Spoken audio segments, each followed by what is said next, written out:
The champagne glass was still in my hand when I heard my mother's voice slice through the string quartet like a blade through silk.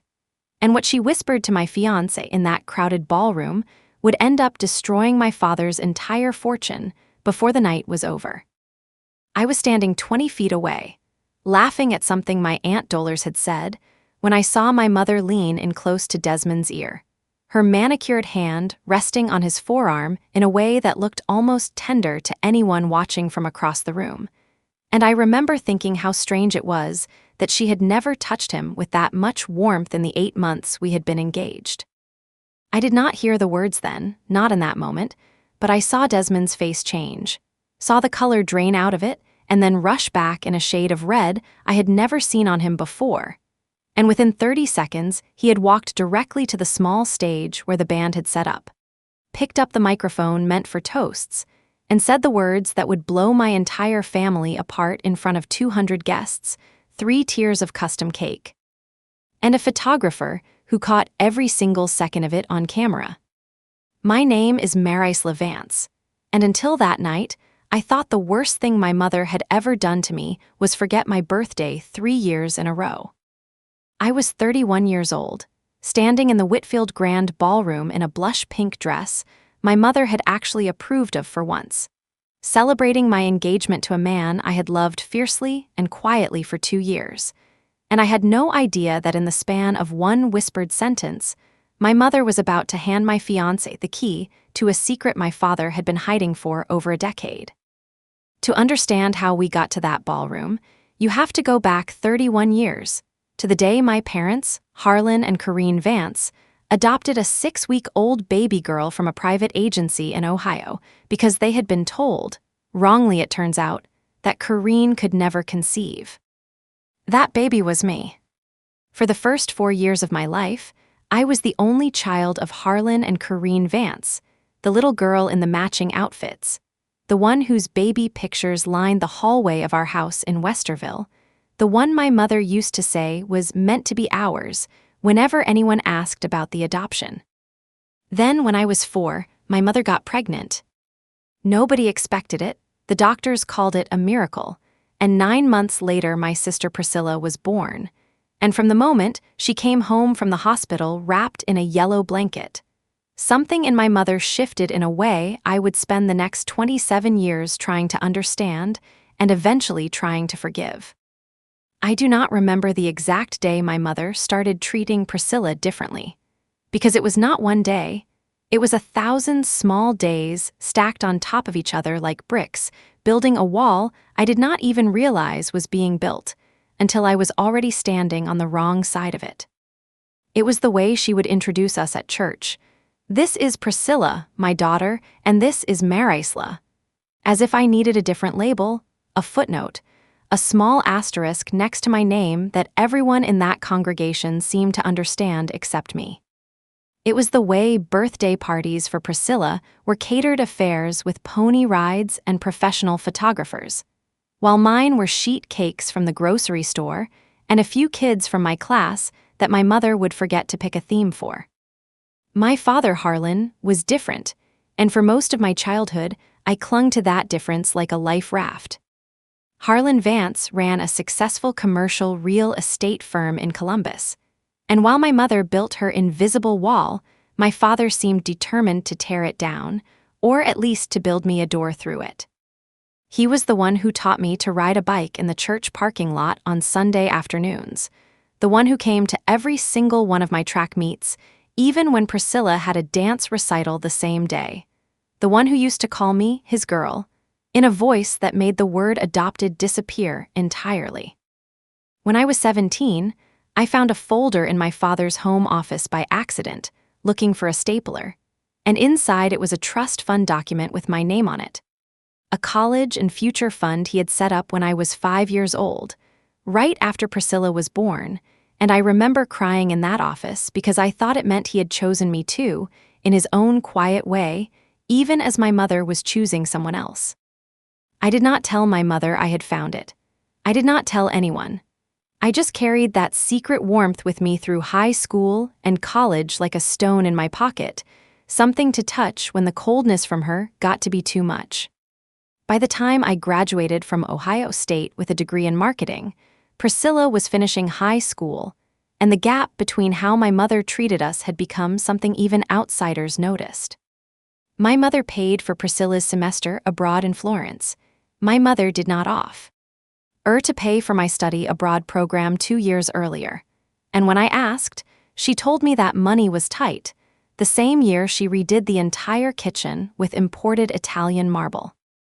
I want to be clear that I do not think my mother ever, in her mind, believed she was doing anything wrong. I think in her head, she loved us both. But love and equal treatment are not always the same animal, and I lived inside the gap between those two words for almost 3 decades.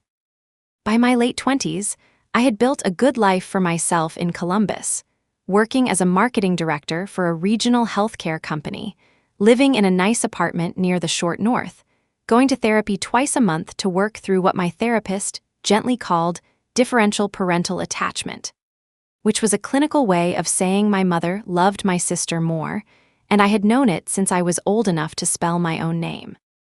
And then, at 29, I met Desmond Cole. Desmond was a forensic accountant, the kind of man who wore reading glasses even when he did not need them, because he liked how they made him focus. The kind of man who noticed everything, who remembered the name of the barista at our coffee shop and the birthday of my coworker he had met exactly once. We met at a mutual friend's dinner party, and within the first 20 minutes of conversation, he had asked me more genuine questions about my life than my mother had asked me in the previous 5 years combined. Desmond grew up in Cincinnati, the son of a nurse and a high school history teacher, and he had built his career from nothing, working his way through community college and then a state university before landing a job at one of the top forensic accounting firms in Ohio. The kind of firm that got called in when companies suspected embezzlement, when divorces got ugly over hidden assets, when families needed someone to follow the money and find out exactly where it had gone.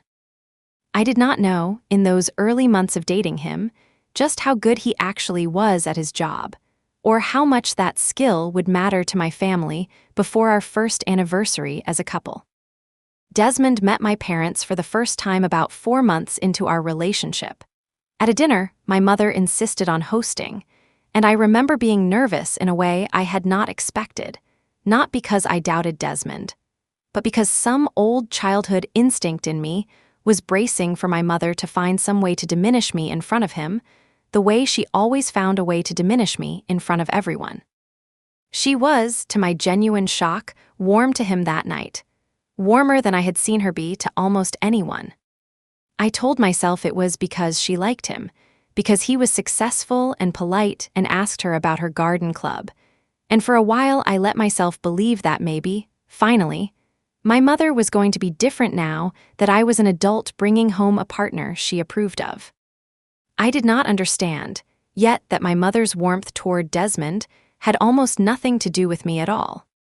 Over the following year and a half, Desmond and I built something real. We moved in together. We adopted a scrappy little terrier mix named Biscuit from a shelter in Grandview. He proposed to me on a Tuesday, which he said was intentional, because he did not want our engagement story to be like everyone else's Saturday night restaurant proposal. He wanted it to be ordinary and extraordinary at the same time, just the two of us and Biscuit in our kitchen on a random Tuesday in October, and it remains the happiest moment of my entire life. When we told my parents, my father cried, actual tears, and hugged Desmond so hard I heard his back crack. My mother smiled and immediately started talking about venues. I should have found that strange. Looking back, there were so many things I should have found strange. My mother inserted herself into the wedding planning in a way that felt, at first, like enthusiasm, and only later did I understand it as something closer to control. She wanted the Whitfield Grand Ballroom, a venue that cost more than some people's yearly salary. She wanted 300 guests when Desmond and I had wanted an intimate ceremony of 60. She wanted, specifically, an engagement party that was, in her words, big enough to matter. And when I gently pushed back and said, Desmond, and I would rather put that money toward a house down payment. She said something that I now understand was the first crack in the wall that would collapse entirely a few months later. She said, "Marisla, some things in this family are about more than what you want." I did not understand what she meant then. I understand it perfectly now. My father funded the engagement party without blinking, the same way he had funded my trust as a child. And I let myself enjoy the fact that for once, my mother seemed genuinely invested in something that was mine. The night of the party arrived on a warm evening in late September, and I remember standing in the bridal suite of the Whitfield Grand Ballroom, getting my hair done, looking at myself in the mirror, thinking that this was the happiest I had ever felt in a room my mother had planned. Priscilla was there too, 27 years old by then, working as an interior designer, still my mother's clear favorite even as an adult, but I want to be honest and say that Priscilla herself was never cruel to me. If anything, over the years, my sister had become someone I actually confided in, someone who seemed to feel a quiet, unspoken guilt about the favoritism she had never asked for and could not control. That night, Priscilla hugged me tight before we walked out and said, "You look like a whole different person tonight, Mari. Happy looks good on you." I remember thinking that was such a strange thing to say. Happy looks good on you.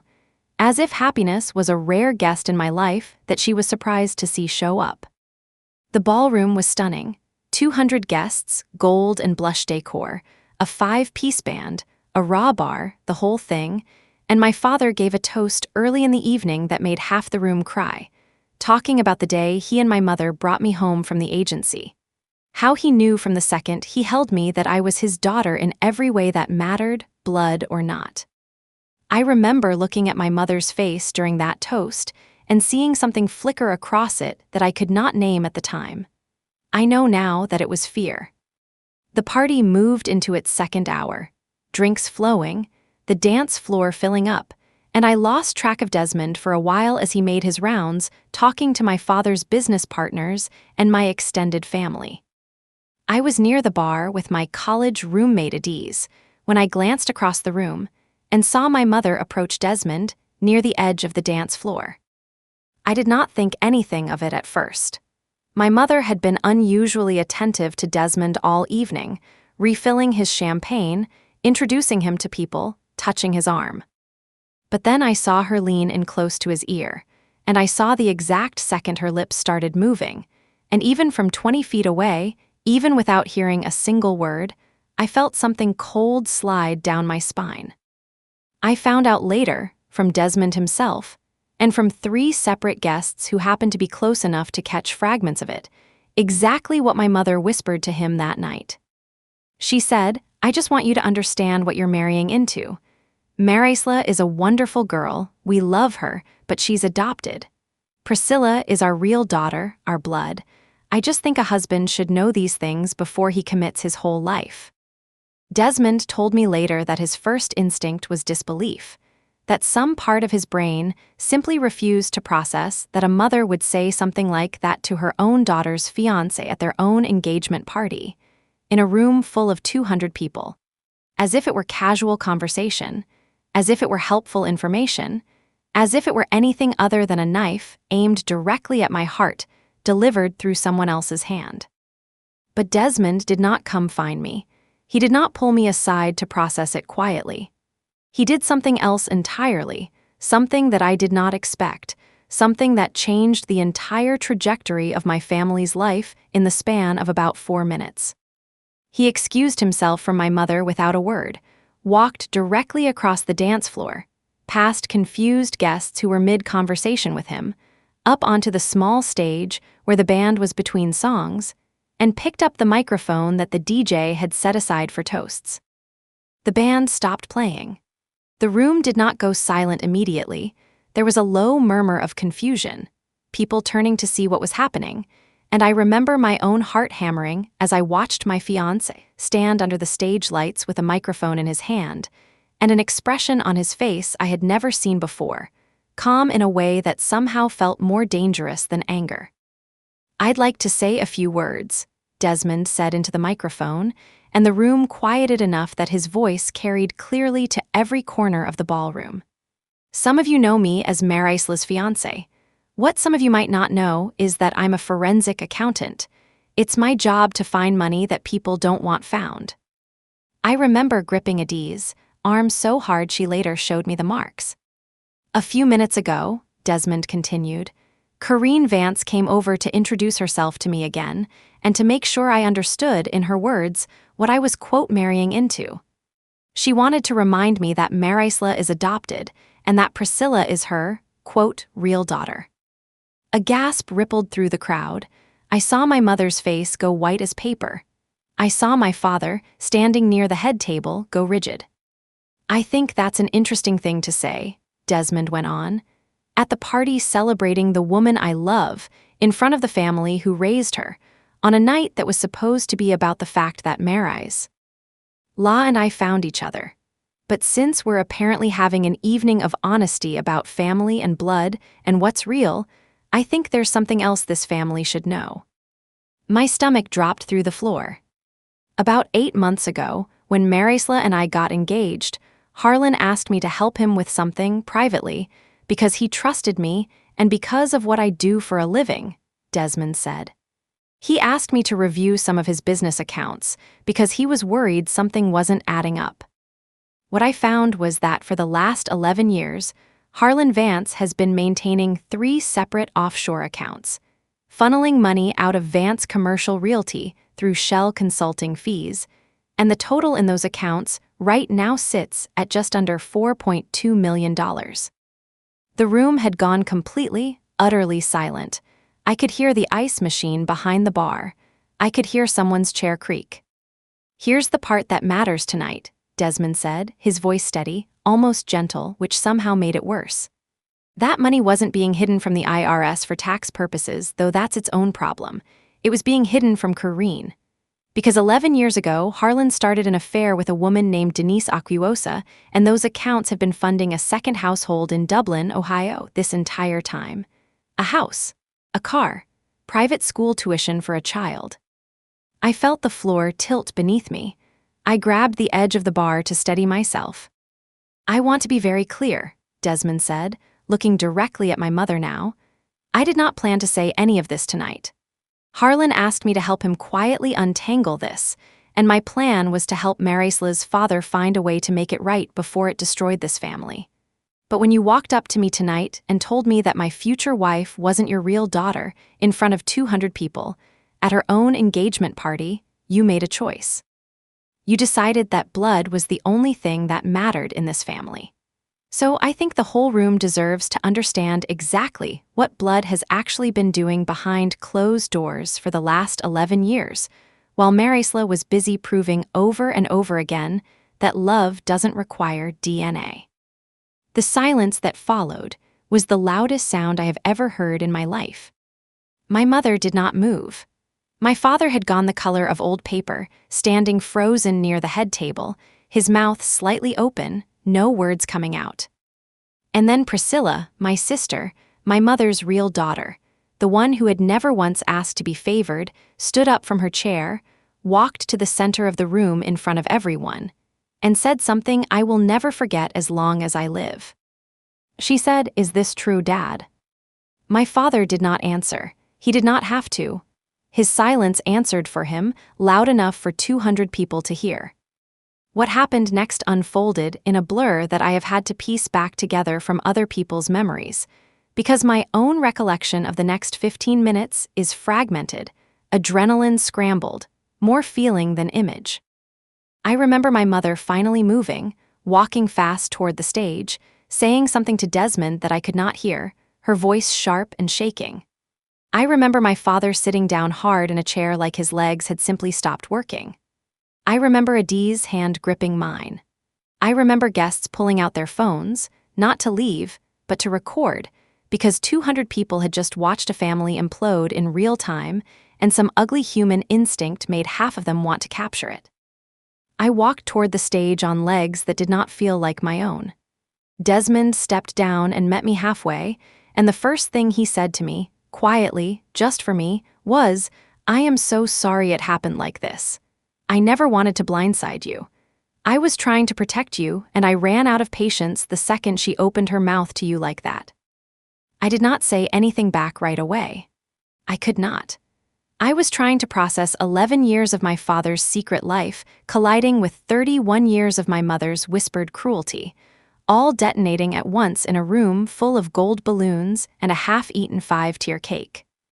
My mother reached us then, her face wild, mascara starting to streak, and she grabbed my arm and said, "Marisla, do not believe this. He is lying. He is trying to ruin this family."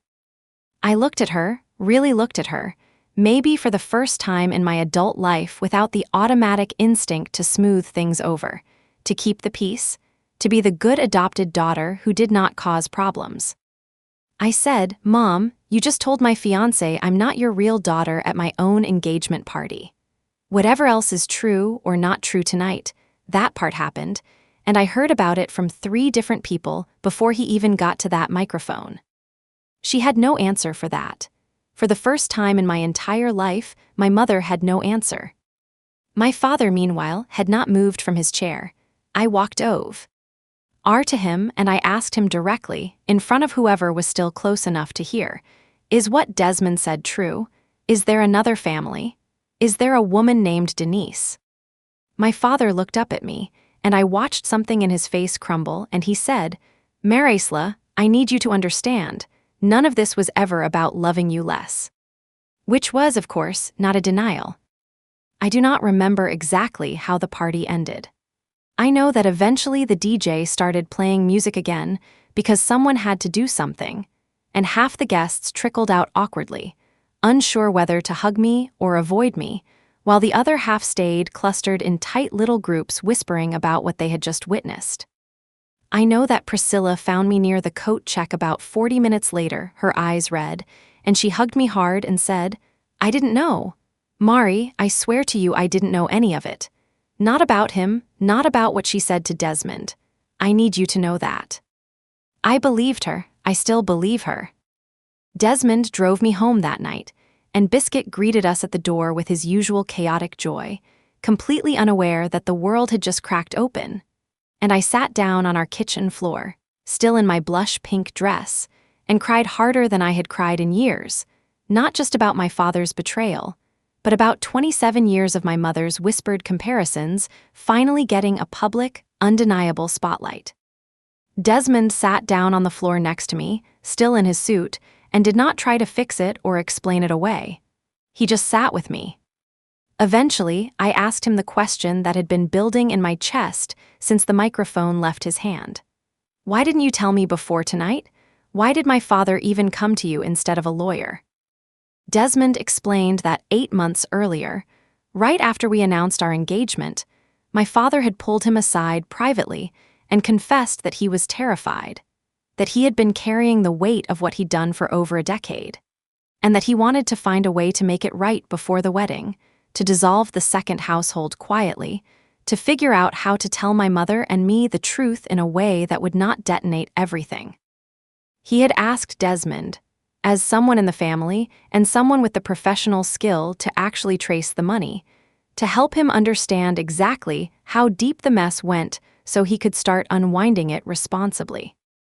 Desmond had been sitting on this secret for 8 months, trying to help my father find a way out before it became a public disaster. And my mother, without knowing any of it, had walked up to him at our engagement party and handed him the one thing that made him abandon the quiet plan entirely. A reason to stop protecting people who had just proven they did not deserve to be protected. "I made a decision in about 10 seconds, Desmond told me that night on our kitchen floor. "I decided that a woman who could look her daughter's fiancé in the eye and call her not real on the happiest night of that daughter's life so far did not get to keep hiding behind my discretion anymore. I am not sorry for exposing your father's accounts. I am sorry it happened in that room, in that way, in a night that was supposed to be about us. But I am not sorry that the truth came out." I understood him. I still understand him. The weeks that followed were some of the hardest of my life, harder even than growing up feeling like the lesser daughter, because at least that pain had been slow and familiar. This was fast and public and impossible to look away from. My father's business partners at Vance Commercial Realty launched an internal audit within days. Once whispers of the offshore accounts reached people beyond that ballroom, which they inevitably did, because 200 people with phones do not stay quiet. The audit confirmed everything Desmond had found, and my father was forced to buy out his position in the firm to avoid a lawsuit from his partners, who felt, understandably, that they had been doing business for years alongside a man who was quietly bleeding company funds through fake consulting arrangements. My mother filed for divorce 11 days after the party. I do not know if it was about the affair itself, or about the humiliation of having it exposed in front of every person she had ever tried to impress, or some tangled combination of both, but within a month, my parents' 35-year marriage was over. Denise Aquiosa, the woman my father had been secretly supporting, released her own statement of sorts, not publicly, but through a mutual acquaintance who eventually reached out to Priscilla, revealing that she had a 14-year-old son named Marcus, who was, biologically, my half-brother, a boy I had never met, who had grown up 11 miles from us his entire life without any of us knowing he existed. That revelation hit Priscilla harder than it hit me, oddly enough. I think because for her entire life, being the real daughter, being the blood one, had been an identity she never asked for but had absorbed anyway, and now there was another child out there with an equal claim to that same blood. A boy who had been hidden the same way I had been diminished, just from a different direction. Priscilla and I grew closer during those months than we had ever been growing up. We spent hours on her back porch some nights, drinking wine, untangling 3 decades of family mythology that had turned out to be built on a foundation that was rotten in ways neither of us had understood. I used to feel guilty, Priscilla told me one night, because Mom would say things about you being adopted like it was just information, like it was neutral, and I never corrected her because I didn't know how, and I think some small selfish part of me was relieved it wasn't pointed at me. I'm sorry for every single time I stayed quiet. I told her I forgave her, and I meant it, because Priscilla had been a child too, shaped by the same mother, and children do not choose the roles they are cast in. My mother, on the other hand, took much longer to reach any kind of accountability, and honestly, some days I am not sure she ever fully did. About 6 weeks after the party, she called me, and I almost did not pick up, but some old instinct, some hope that maybe this would be the moment she finally saw me clearly, made me answer. She did not apologize, not really. She said, I never meant it the way it came out. I was trying to protect this family.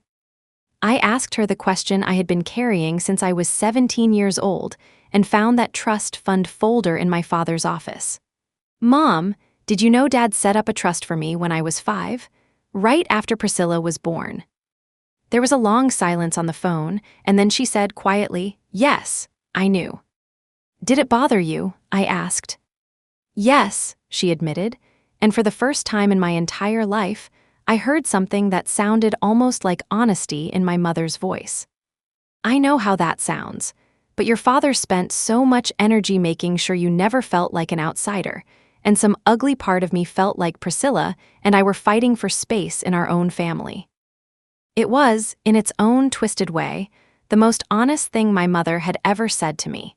And while it did not excuse the years of small cruelties or the devastating whisper at my engagement party, it gave me something I had not expected, a small window into the shape of her own insecurity, the fear that had curdled into the coldness I had spent my whole life absorbing. I did not fully reconcile with my mother in the months that followed. Some wounds do not close just because you finally understand where they came from. But I stopped needing her approval the way I once had, and that, more than any apology, felt like the actual healing. My father tried harder than my mother did, in his own imperfect way. He reached out to me, to Priscilla, eventually even attempted to reach out to Marcus, though that relationship remains slow and complicated and is not really mine to tell.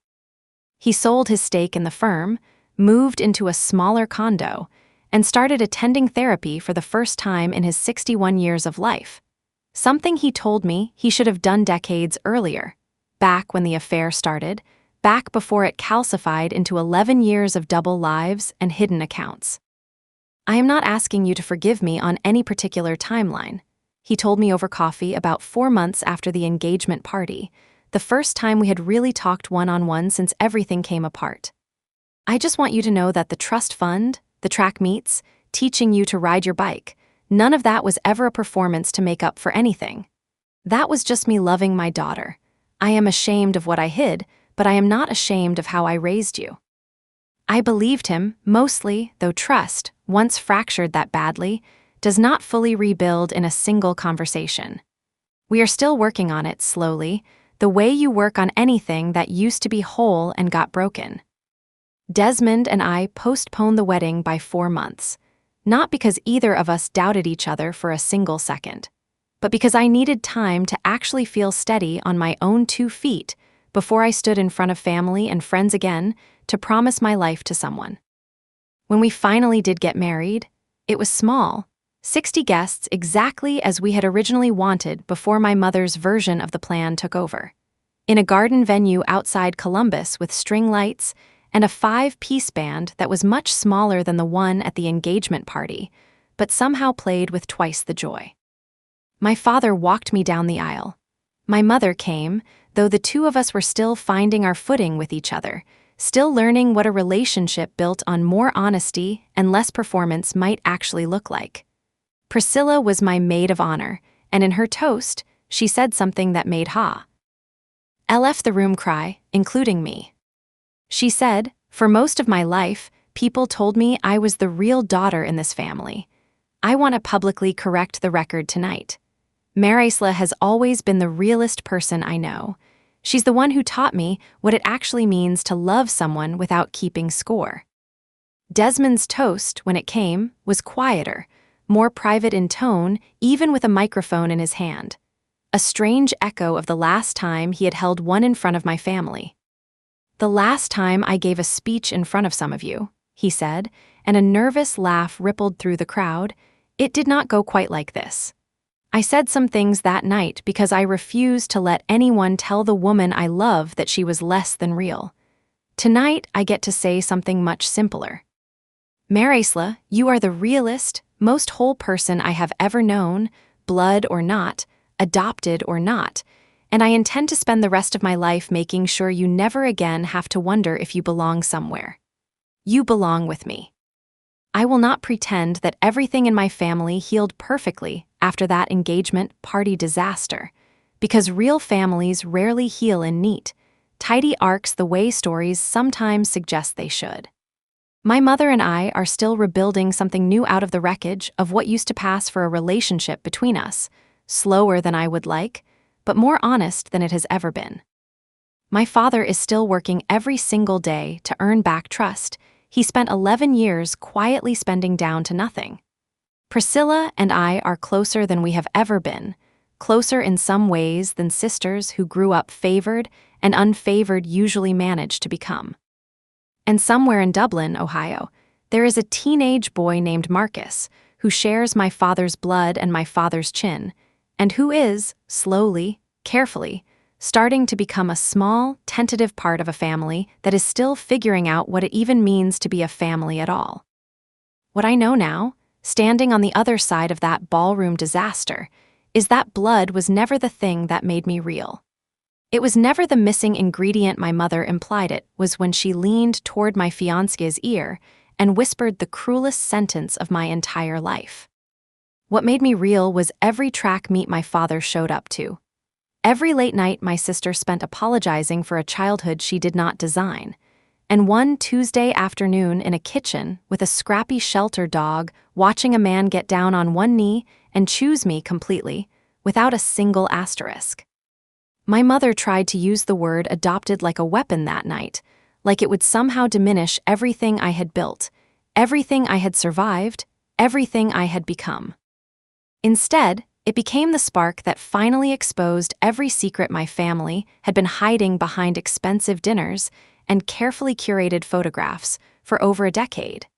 And it became the moment my fiancé stood up in front of 200 people, and reminded the entire room, and reminded me most of all, that real love has never once needed permission from anyone's bloodline to be true.